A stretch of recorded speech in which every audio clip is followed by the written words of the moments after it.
श्री सत्यनारायणाष्टकम।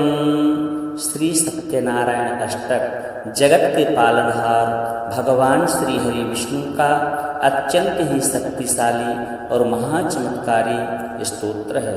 यह स्तोत्र भगवान विष्णु को सबसे प्रिय स्तोत्र है। भगवान श्री हरि विष्णु इस स्तोत्र को सुनने वाले के ऊपर अपार कृपा बरसाते हैं, धन धान्य से उसका जीवन भर देते हैं। जो भी भक्त इस पावन स्तोत्र को श्रवण कर लेता है तो सृष्टि के हर असंभव कार्य आसानी से संभव होने लगते हैं। उसके जीवन में समस्त प्रकार के संकटों का नाश हो जाता है। उसे जीवन के हर क्षेत्र में सफलता प्राप्त होने लगती है, क्योंकि जगत के पालनहार भगवान श्री हरि विष्णु ही इस सृष्टि में एकमात्र सत्य हैं, बाकी सब झूठा है। इसीलिए तो भगवान श्री हरि विष्णु के लिए श्री सत्यनारायण भगवान भी कहा जाता है। भगवान श्री सत्यनारायण का यह पावन स्तोत्र श्री सत्यनारायण अष्टक अर्थात भगवान श्री हरि विष्णु के नाम से ही है। जैसा कि इसका नाम है वैसा इसका काम भी है। भगवान श्री हरि विष्णु का यह अत्यंत ही दुर्लभ, शक्तिशाली और महाचमत्कारी स्तोत्र प्रारंभ करने से पहले आप सभी भक्तों से निवेदन है कि अपने इस भक्ति पथक चैनल को सब्सक्राइब अवश्य करें और ऐसे ही दिव्य और चमत्कारी स्तोत्र सुनने के लिए वीडियो को लाइक अवश्य करें, चैनल को सब्सक्राइब करें और यदि वीडियो पसंद आए तो कमेंट में जय श्री हरि नारायण अवश्य लिखें। आइए श्रवण करते हैं। श्री गणेशाय नमः।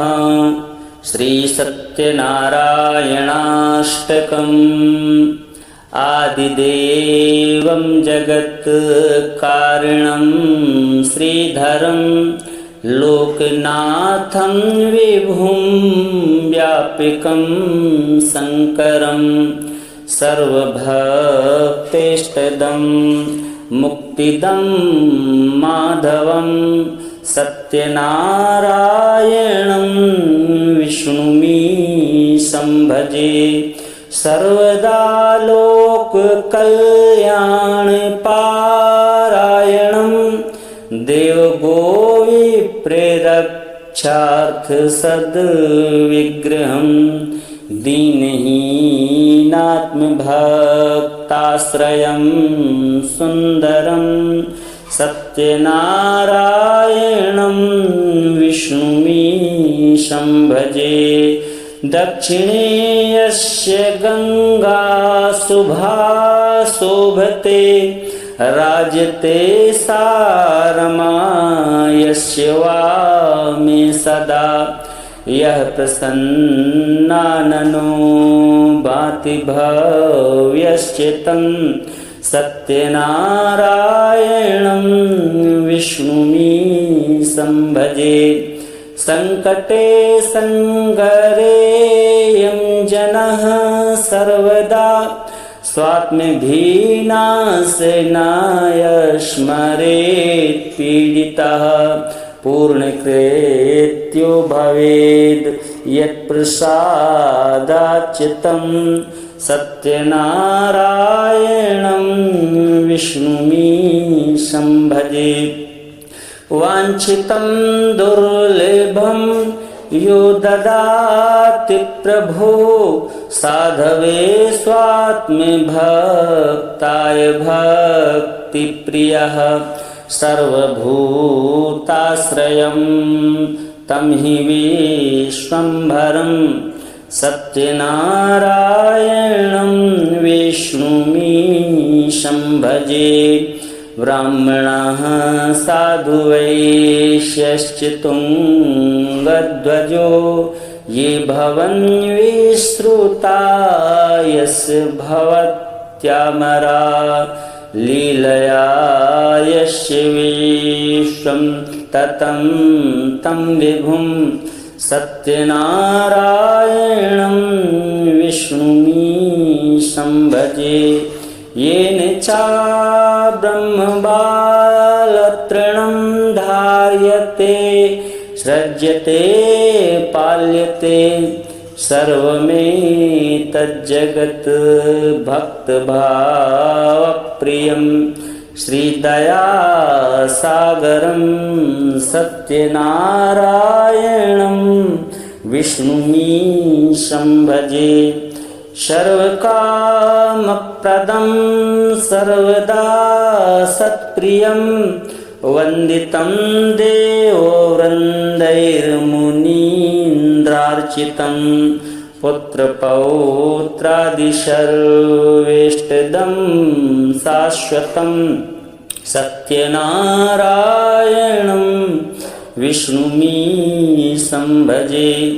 अष्टकं सत्यदेवस्य भक्त्या नरः भावयुक्तो मुदा यत्त्रिसन्ध्यं पठेत् तस्य नश्यन्ति पापानि तेनाग्निना इन्धनानि शुष्कानि सर्वाणि वै।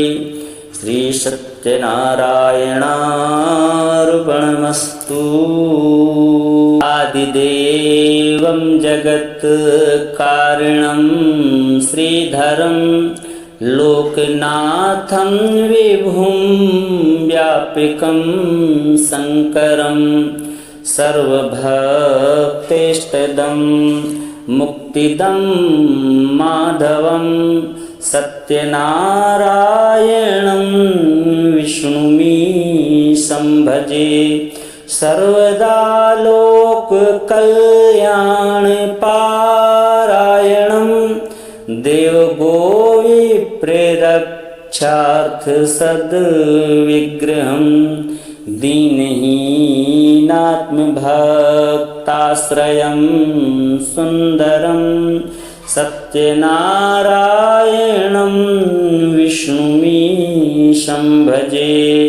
दक्षिणे यस्य गंगा शुभा शोभते राजते सा यस्य वामे सदा यः प्रसन्नाननो भाति भव्यस्य तं सत्यनारायणं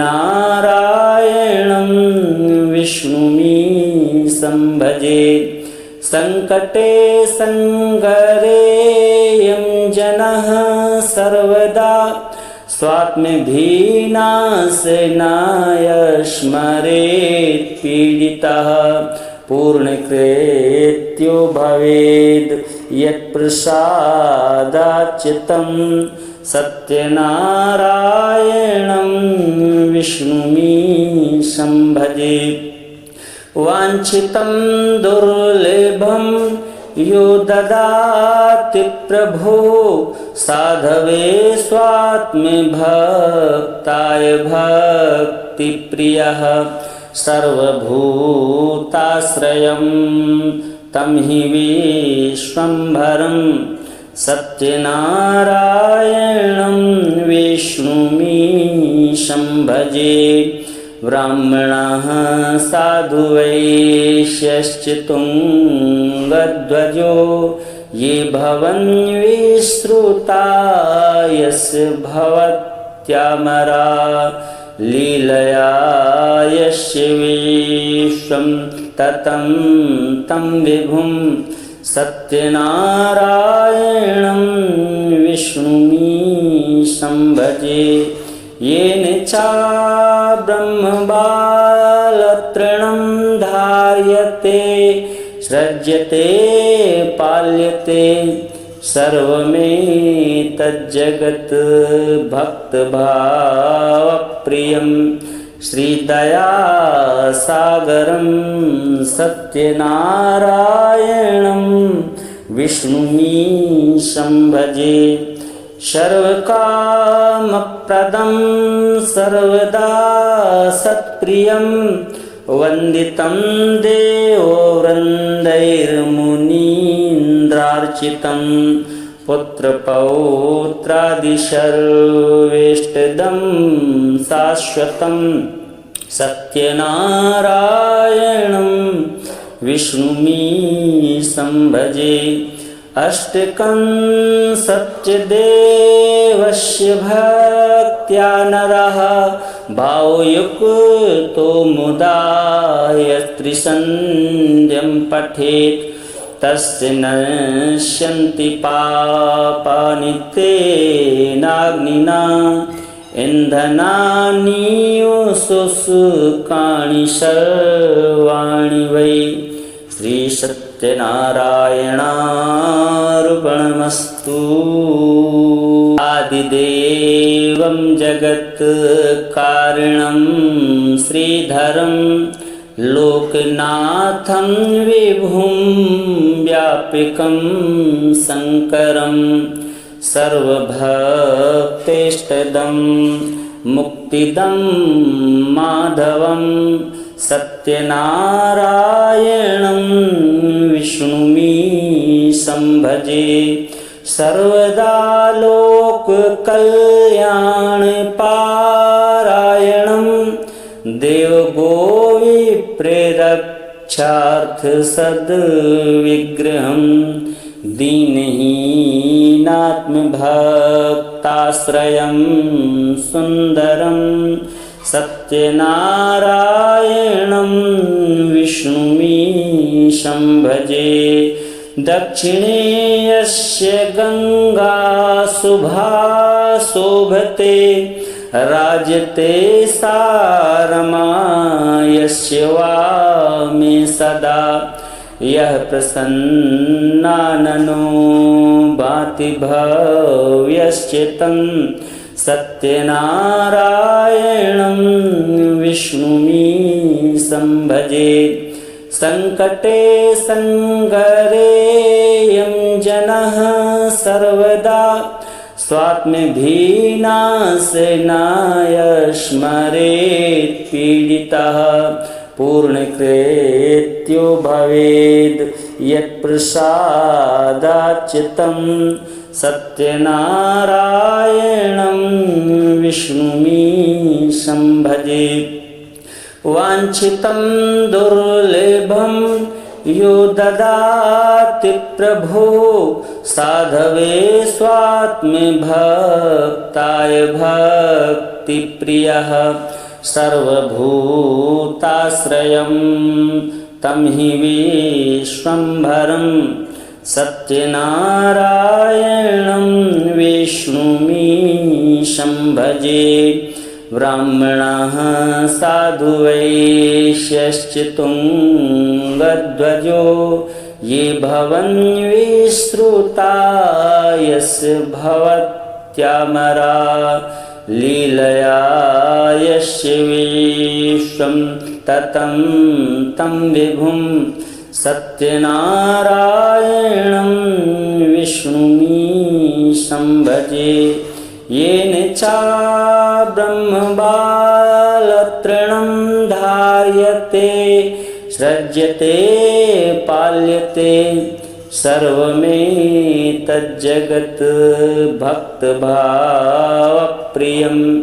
श्रीदयासागरं सत्यनारायणं विष्णुमीशं भजे। सर्वकामप्रदं सर्वदा सत्प्रियं वन्दितं देवो वृन्दैर्मुनीन्द्रार्चितं पुत्रपौत्रादिसर्वेष्टदं शाश्वतं सत्यनारायणं विष्णुमीशं भजे। अष्टकं सत्यदेवस्य भक्त्या नरः भावयुक्तो मुदा यत्त्रिसन्ध्यं पठेत् तस्य नश्यन्ति पापानि तेनाग्निना इन्धनानि शुष्कानि सर्वाणि वै। श्री सत्यनारायणार्पणमस्तु। आदिदेवं जगत्कारणं श्रीधरं लोकनाथं विभुं व्यापकं शङ्करं सर्वभक्तेष्टदं मुक्तिदं माधवं सत्यनारायणं विष्णुमीशं भजे सर्वदा लोककल्याणपारायणं देवगोविप्रेरक्षार्थसद्विग्रहं दीनहीनात्मभक्ताश्रयं सुन्दरं सत्यनारायणं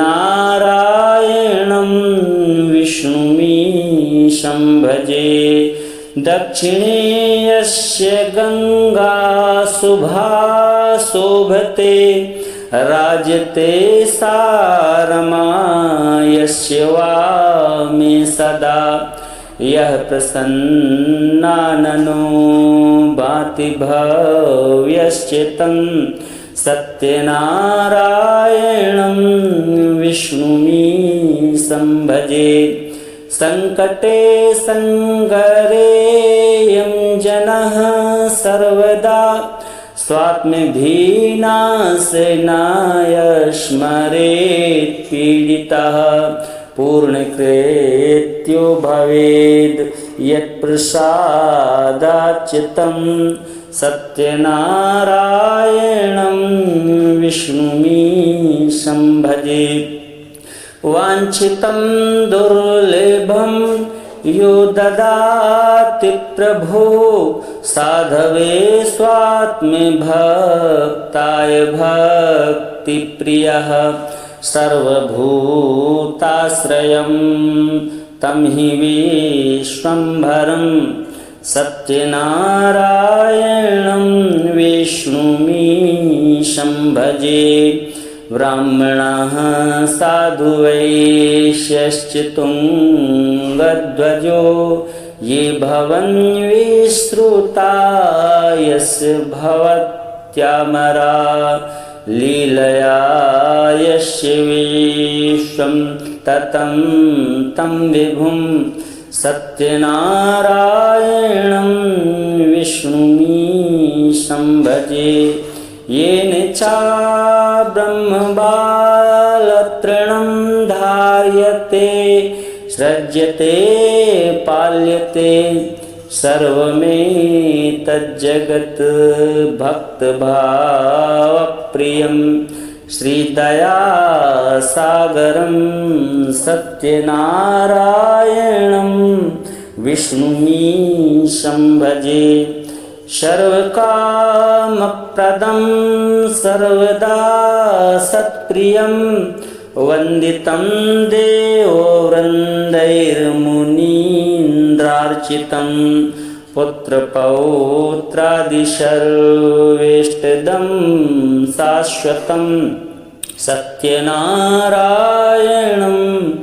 विष्णुमीशं भजे अष्टकं सत्यदेवस्य भक्त्या नरः भावयुक्तो मुदा यस्त्रिसन्ध्यं पठेत् तस्य नश्यन्ति पापानि तेनाग्निना इन्धनानि शुष्कानि सर्वाणि वै श्री सत्यनारायणार्पणमस्तु आदिदेवं जगत्कारणं श्रीधरं लोकनाथं विभुं व्यापकं शङ्करं सर्वभक्तेष्टदं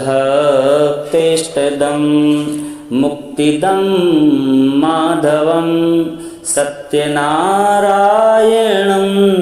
विष्णुमीशं भजे सर्वदा लोककल्याणपारायणं देवगोविप्रेरक्षार्थसद्विग्रहं दीनहीनात्मभक्ताश्रयं सुन्दरं सत्यनारायणं विष्णुमीशं भजे। दक्षिणे यस्य गंगा शुभा शोभते राजते सा रमा यस्य वामे सदा। यः प्रसन्नाननो भाति भव्यस्य तं सत्यनारायणं विष्णुमीशं भजे। संकटे संगरे यं जनः सर्वदा स्वात्मभिनाशनाय स्मरेत् पीडितः। पूर्णकृत्यो भवेद् यत्प्रसादाच्च तं सत्यनारायणं विष्णुमीशं भजे। वाञ्छितं दुर्लभं यो ददाति प्रभो साधवे स्वात्मभक्ताय भक्तिप्रियः। सर्वभूताश्रयं तं हि विश्वम्भरं सत्यनारायणं विष्णुमीशं भजे। ब्राह्मणः साधु वैश्यश्च तुङ्गध्वजो ये भवन्विश्रुता यस्य भवत्यामरा। लीलया यस्य विश्वं ततं तं विभुं सत्यनारायणं विष्णुमीशं भजे। येन चाब्रह्मबालतृणं धार्यते सृज्यते पाल्यते सर्वमेतज्जगत् भक्तभावप्रियं श्रीदयासागरं सत्यनारायणं विष्णुमीशं भजे। सर्वकामप्रदं सर्वदा सत्प्रियं वन्दितं देवो वृन्दैर्मुनीन्द्रार्चितं।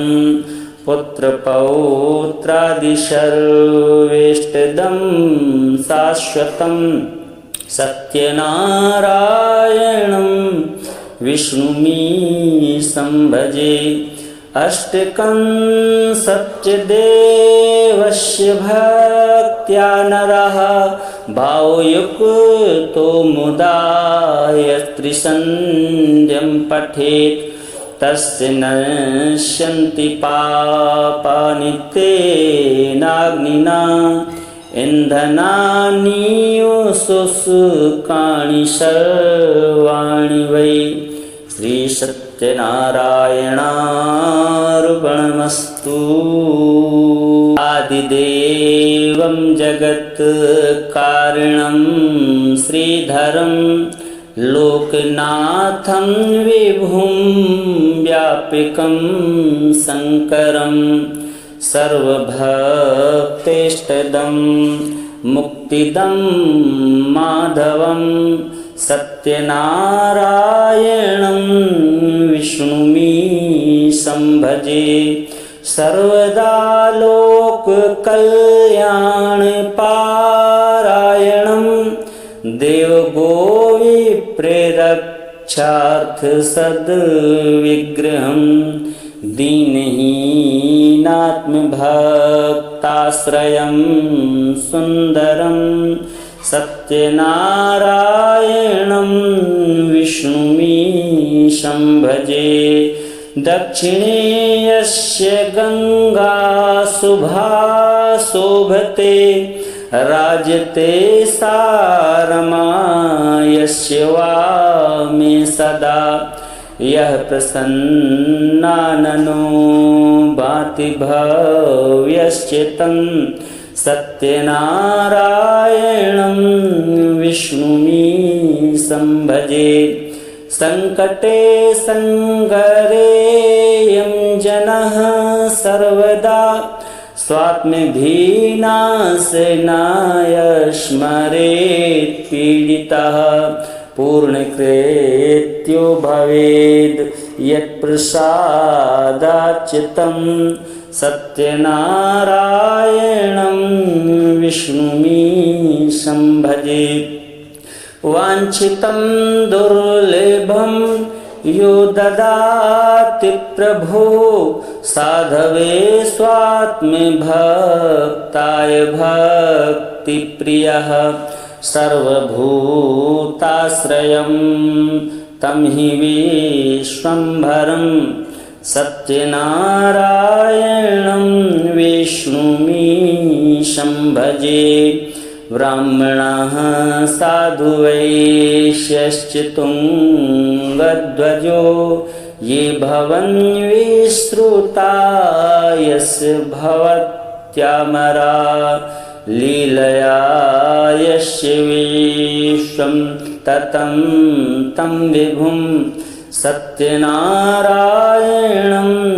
विष्णुमीशं भजे। येन चाब्रह्मबालतृणं धार्यते सृज्यते पाल्यते सर्वमेतज्जगत् भक्तभावप्रियं श्रीदयासागरं सत्यनारायणं विष्णुमीशं भजे। सर्वकामप्रदं सर्वदा सत्प्रियं वन्दितं देवो वृन्दैर्मुनीन्द्रार्चितं पुत्रपौत्रादिसर्वेष्टदं शाश्वतं सत्यनारायणं विष्णुमीशं भजे। अष्टकं सत्यदेवस्य भक्त्या नरः भावयुक्तो मुदा त्रिसन्ध्यं पठेत् तस्य नश्यन्ति पापानि तेनाग्निना इन्धनानीव शुष्कानि सर्वाणि वै। श्री सत्यनारायणार्पणमस्तु।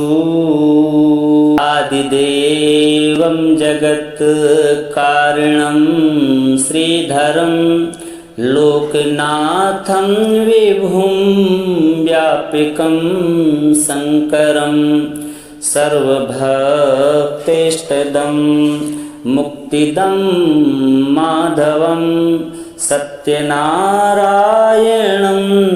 विष्णुमीशं भजे। सर्वदा लोककल्याणपारायणं देवगोविप्रेरक्षार्थसद्विग्रहं दीनहीनात्मभक्ताश्रयं सुन्दरं सत्यनारायणं विष्णुमीशं भजे।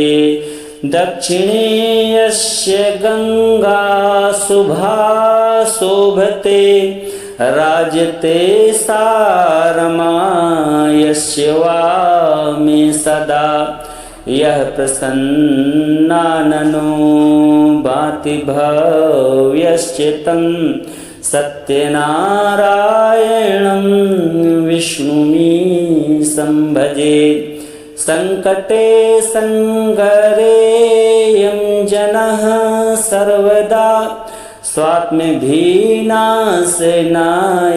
स्मरेत् पीडितः पूर्णकृत्यो भवेद् यत्प्रसादाच्युतं सत्यनारायणं विष्णुमीशं भजे। वाञ्छितं दुर्लभं यो ददाति प्रभो साधवे स्वात्मभक्ताय भक्तिप्रियः सर्वभूताश्रयं तं हि विश्वम्भरं सत्यनारायणं विष्णुमीशं भजे। ब्राह्मणः साधु वैश्यश्च तुङ्गध्वजो ये भवन्विश्रुता यस्य भवत्यामरा लीलया यस्य विश्वं ततं तं विभुं सत्यनारायणं विष्णुमीशं भजे। येन चाब्रह्मबालतृणं धार्यते सृज्यते पाल्यते सर्वमेतज्जगत् भक्तभावप्रियं श्रीदयासागरं सत्यनारायणं विष्णुमीशं भजे। सर्वकामप्रदं सर्वदा सत्प्रियं वन्दितं देवो वृन्दैर्मुनीन्द्रार्चितं पुत्रपौत्रादिसर्वेष्टदं शाश्वतं सत्यनारायणं विष्णुमीशं भजे। अष्टकं सत्यदेवस्य भक्त्या नरः भावयुक्तो मुदा त्रिसन्ध्यं पठेत् तस्य नश्यन्ति पापानि तेनाग्निना इन्धनानि शुष्कानि सर्वाणि वै। श्री सत्यनारायणार्पणमस्तु। आदिदेवं जगत्कारणं श्रीधरं लोकनाथं विभुं व्यापकं शङ्करं सर्वभक्तेष्टदं मुक्तिदं माधवं सत्यनारायणं विष्णुमीशं भजे। सर्वदा लोककल्याणपारायणं देवगोविप्रेरक्षार्थसद्विग्रहं दीनहीनात्मभक्ताश्रयं सुन्दरं सत्यनारायणं विष्णुमीशं भजे। दक्षिणे यस्य गंगा शुभा शोभते राजते सारमा यस्य वामे सदा यः प्रसन्नाननो भाति भव्यस्य तं सत्यनारायणं विष्णुमीशं भजे। संकटे संगरेयं जनः सर्वदा स्वात्मधीनाशनाय स्मरेत् पीडितः पूर्णकृत्यो भवेद् यत्प्रसादाच्युतं सत्यनारायणं विष्णुमीशं भजे। वाञ्छितं दुर्लभं यो ददाति प्रभो साधवे स्वात्मभक्ताय भक्तिप्रियः सर्वभूताश्रयं तं हि विश्वम्भरं सत्यनारायणं विष्णुमीशं भजे। ब्राह्मणः साधु वैश्यश्च तुङ्गध्वजो ये भवन्विश्रुता यस्य भवत्यामरा लीलया यस्य विश्वं ततं तं विभुं सत्यनारायणं विष्णुमीशं भजे।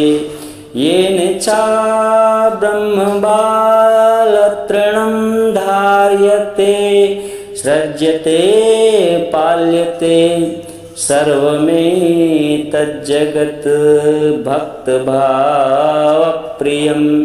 श्रीदयासागरं सत्यनारायणं विष्णुमीशं भजे। सर्वकामप्रदं सर्वदा सत्प्रियं वन्दितं देवो वृन्दैर्मुनीन्द्रार्चितं पुत्रपौत्रादिसर्वेष्टदं शाश्वतं सत्यनारायणं विष्णुमीशं भजे। अष्टकं सत्यदेवस्य भक्त्या नरः भावयुक्तो मुदा त्रिसन्ध्यं पठेत् तस्य नश्यन्ति पापानि तेनाग्निना इन्धनानि शुष्कानि सर्वाणि वै।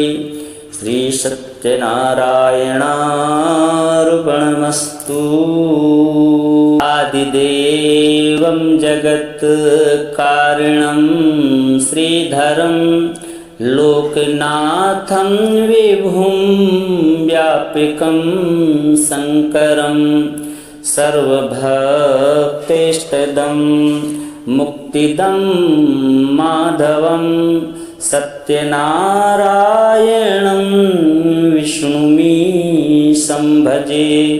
सर्वदा लोककल्याणपारायणं देवगोविप्रेरक्षार्थसद्विग्रहं दीनहीनात्मभक्ताश्रयं सुन्दरं सत्यनारायणं विष्णुमीशं भजे।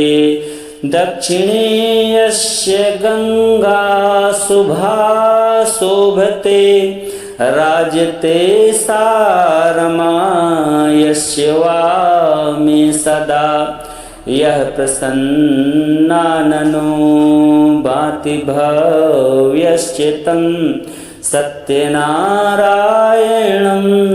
विष्णुमीशं भजे।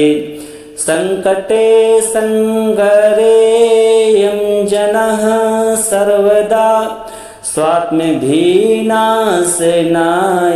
स्मरेत् पीडितः पूर्णकृत्यो भवेद् यत्प्रसादाच्युतं सत्यनारायणं विष्णुमीशं भजे। वाञ्छितं दुर्लभं यो ददाति प्रभो साधवे स्वात्मभक्ताय भक्तिप्रियः सर्वभूताश्रयं तं हि विश्वम्भरं सत्यनारायणं विष्णुमीशं भजे। ब्राह्मणः साधु वैश्यश्च तुङ्गध्वजो ये भवन्विश्रुता यस्य भवत्यामरा लीलया यस्य विश्वं ततं तं विभुं सत्यनारायणं विष्णुमीशं भजे। येन चाब्रह्मबालतृणं धार्यते सृज्यते पाल्यते सर्वमेतज्जगत् भक्तभावप्रियं श्रीदयासागरं सत्यनारायणं विष्णुमीशं भजे। सर्वकामप्रदं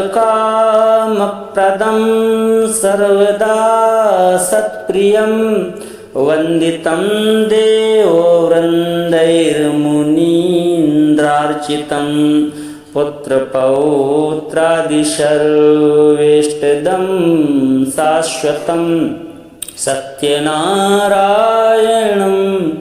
विष्णुमीशं भजे। अष्टकं सत्यदेवस्य भक्त्या नरः भावयुक्तो मुदा यत्त्रिसन्ध्यं पठेत् तस्य नश्यन्ति पापानि तेनाग्निना इन्धनानीव शुष्काणि सर्वाणि वै। श्री सत्यनारायणार्पणमस्तु।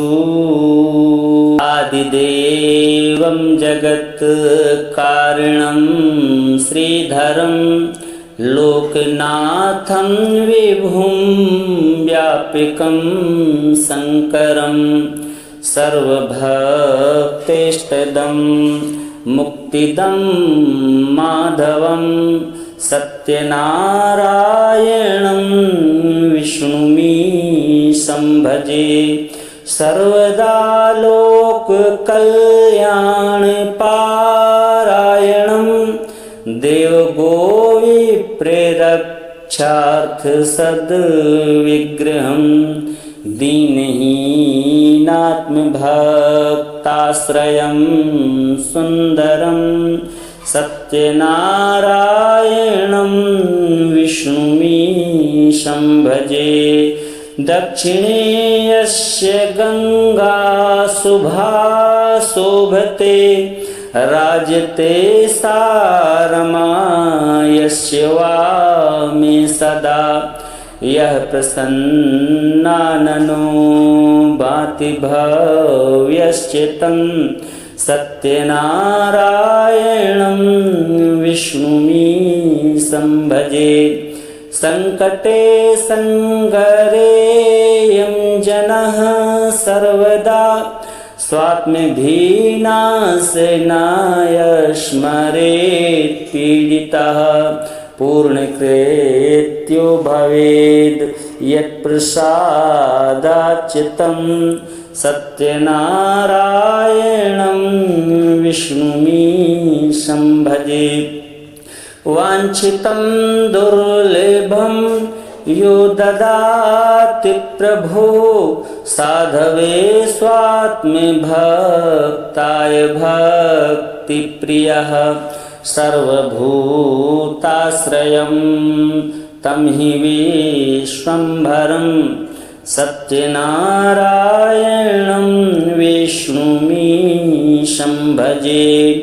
ब्राह्मणः साधु वैश्यश्च तुङ्गध्वजो ये भवन्विश्रुता यस्य भवत्यामरा लीलया यस्य विश्वं ततं तं विभुं सत्यनारायणं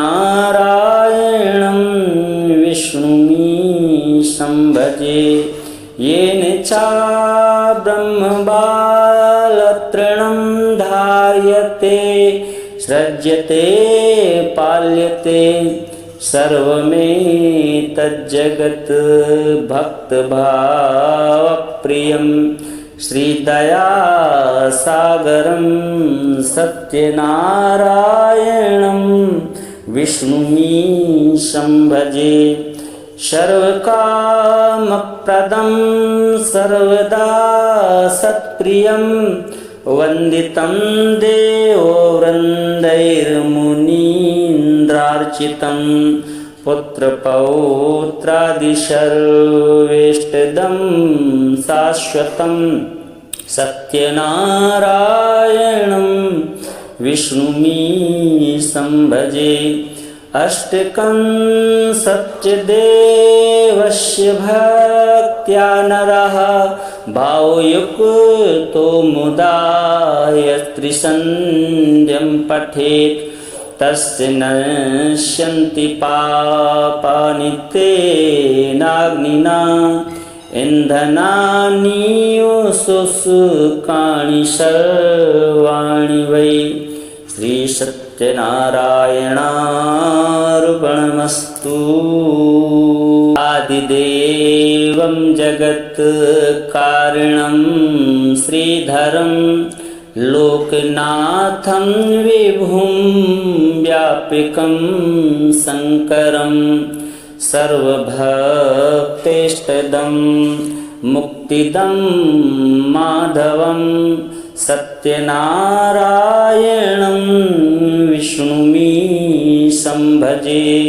सर्वदा लोककल्याणपारायणं देवगोविप्रेरक्षार्थसद्विग्रहं दीनहीनात्मभक्ताश्रयं सुन्दरं सत्यनारायणं